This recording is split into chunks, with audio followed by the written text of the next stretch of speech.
Masih ingat nggak siapa yang menyiksa Peggy? Masih. Namanya masih ingat? Masih.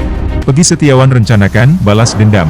Kuasa hukum pastikan nama baiknya sudah bersih dari kasus Vina Cirebon.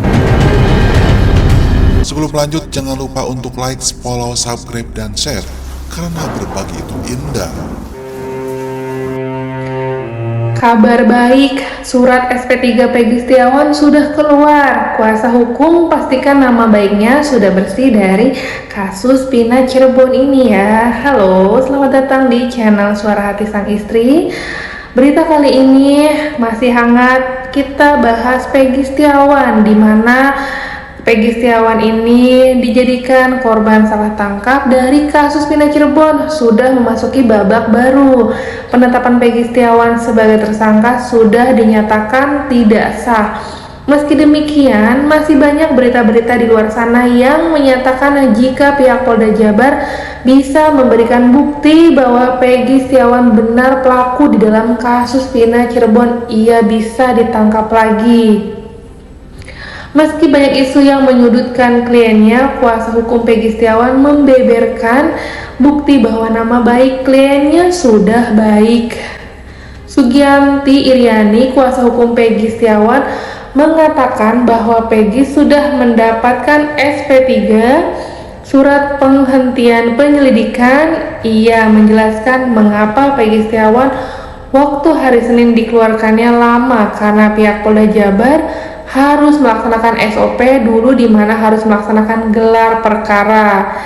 Ia juga mengatakan bahwa gelar perkara selesai pada jam 5 sore, lalu melanjutkan administrasi lain, di mana Peggy baru bisa keluar pada pukul 22 waktu Indonesia Barat, dan itulah syarat agar kuasa hukum Peggy Setiawan mendapatkan SP3. Kalau dari hukum, dari sisi yuridisnya, Peggy itu sudah mendapatkan SP3, surat pemberhentian penyelidikan.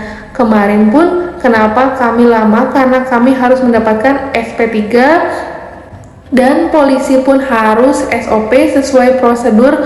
Untuk mengeluarkan SP3 itu harus ada gelar perkara.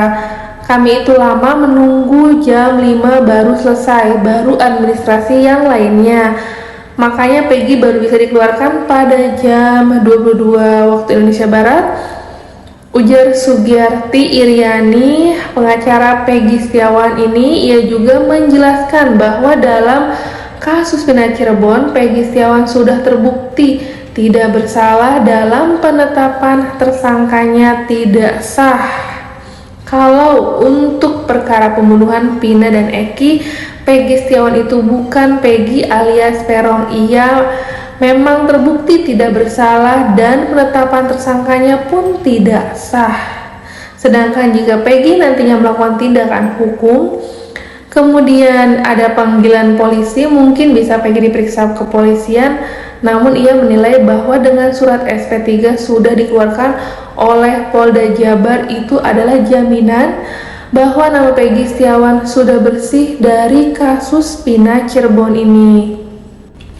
Kita kilas balik pengakuan Aep yang sebut Peggy Setiawan jadi tersangka di kasus Vina Cirebon. Saksi dalam kasus pembunuhan Eki dan Vina Cirebon, Aep kembali menjadi perbincangan setelah Peggy Setiawan dinyatakan tak berbukti bersalah. Tak terima dengan kesaksian Aep, Peggy Setiawan pun menantang Aep untuk membuktikan kesaksiannya terkait kasus pembunuhan Vina Cirebon yang terjadi pada tahun 2016. Peggy Setiawan menyampaikan tantangannya saat berada di rumah singgah di Jalan Sabang, Kota Bandung pada Selasa 9 Juli lalu, ditemani oleh kuasa hukumnya Tony RM. Peggy menantang Aep untuk tampil di hadapan publik. Sementara itu, Tony RM mengancam akan melaporkan Aep ke polisi atas dugaan pemberian kesaksian palsu dalam kasus pembunuhan Eki dan Vina di Cirebon. Sebelumnya, Kepala Desa Karangasih Samsudawa mengonfirmasi bahwa Aep merupakan saksi kunci dalam kasus pembunuhan Eki dan Vina Cirebon. Samsu juga mengatakan bahwa Aep pernah bekerja di Cirebon.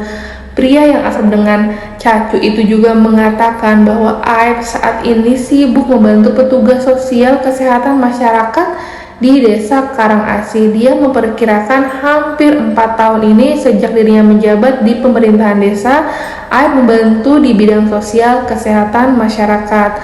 Cacu pun sempat mengaku terkejut mengetahui bahwa salah satu warganya menjadi saksi kunci dalam kasus tersebut.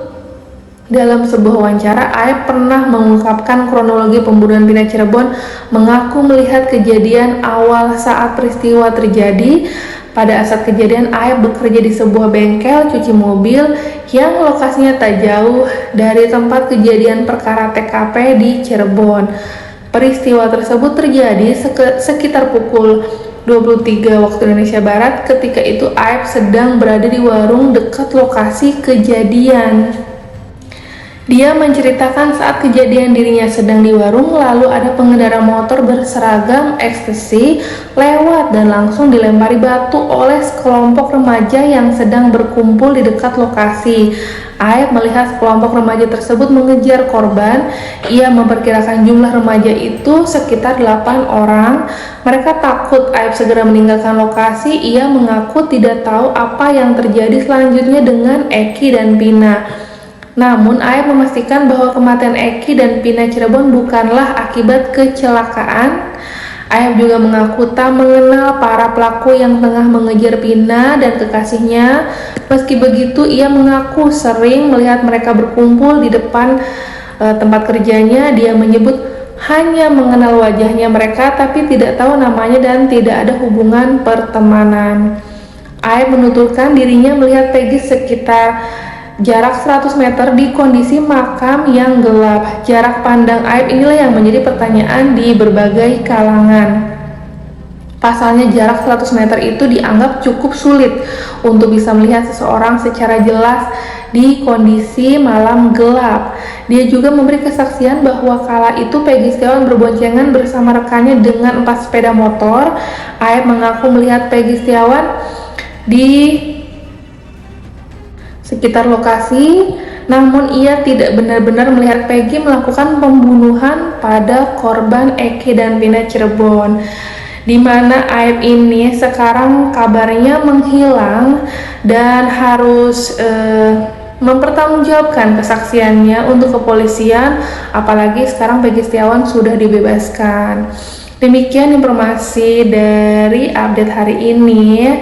Terima kasih yang sudah menonton channel Suara Hati Sang Istri. Ayo beri tanggapannya di kolom komentar. Saya tutup. Wassalamualaikum warahmatullahi wabarakatuh.